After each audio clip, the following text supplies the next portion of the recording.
Now, a YouGov survey has found more than 70% of football fans in England believe that racism is a serious problem in football following the abuse sent to Marcus Rashford, Bukayo Saka and Jadon Sancho after England's Euro 2020 final defeat to Italy.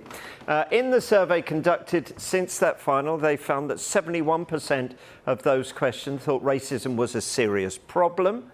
That's compared to 54% when the same survey was conducted last month. More than 1,500 people considered as the general population was surveyed alongside football fans. Two-thirds of those thought racism in professional football was a serious problem too. That number was 45% in June. People are also asked about taking a knee. 6 in 10 said that they would support doing so, while 32% said they would remain opposed to players taking a knee. But a month ago, that figure was 42%. Lots of people are recognising a lot of the societal challenges that we are facing as it relates to racism in sport. I think what we also have to understand is this has just reinforced the importance of why players over the course of this season have been talking about why they're taking a knee and why they are trying to fight inequality and discrimination in sport and indeed across society more broadly. And sadly, the events after the Euro final really brought that home to a lot of people who before perhaps would have been denying the importance of the gesture, denying the importance of the need to talk about inequality and racism in sport, and it's really brought to the forefront why it is that this is still an issue within football and indeed within broader society. Patrice Evra has called on players to take more action, direct action, to combat racism in football. The former Manchester United defender believes players should walk off the pitch and refuse to play games if incidents continue. Be unit. No matter if he's a player from Liverpool or if he's a call-up, don't play for 1 or 2 weeks. Then you're going to touch their wallets. Because people, they're going to see, oh, my God, those teams, they don't play, this player, he didn't play for 1 week. And because of him, like the team lost and everything. That's when I say, let's stop talking. Let's act. And I don't want those people to say, oh, but Patrice, it's easy to talk like this because he retired. So now he give like all those ideas. No, because when I was the French captain, I did it. So it's not an excuse.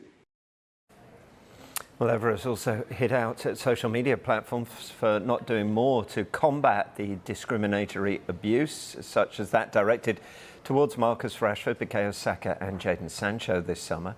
Now, we've reached out to Facebook, who also own Instagram, and to Twitter for their response. In the meantime, Evra wants the trio to keep their spirits up, or they could have a knock on the door from the former France captain.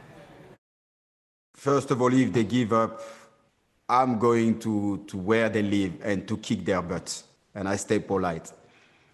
I say to them, that's when I want to see your best football. You don't need to speak. Tell your team to not involve you too much in this politics. Just focus on your job. I think the platform, they should do something more than that. Because, of course, you can delay the comment, they can block people and everything, but I'm sorry. When it's like a COVID new, straight away you get like the flag in any social media, Twitter and that. When it's about nudity, Instagram, they can ban it straight away. So don't tell me those platforms, they can do nothing about, the racism. But it's going to be a long process because so many people are fighting like we are right now. They even lost their life. And the racism is still there. Former Arsenal midfielder Mesut Ozil, who has given his support and backing to his former teammate Bukayo Saka, who was racially abused following England's defeat in the Euro 2020 final against Italy. This is what Ozil told us. I felt very much for Bukayo. I know from my own experience how it feels to miss a penalty in a final, as the last one, to take on the responsibility of an entire nation as a young player. Respect. Not many players would dare to do that. There'll always be people who racially abuse and scapegoat people of different backgrounds and skin colour when they lose. Unfortunately, there will always be a small part of our community that racially insults and threatens players. We should focus much more on the positive messages that keep players strong.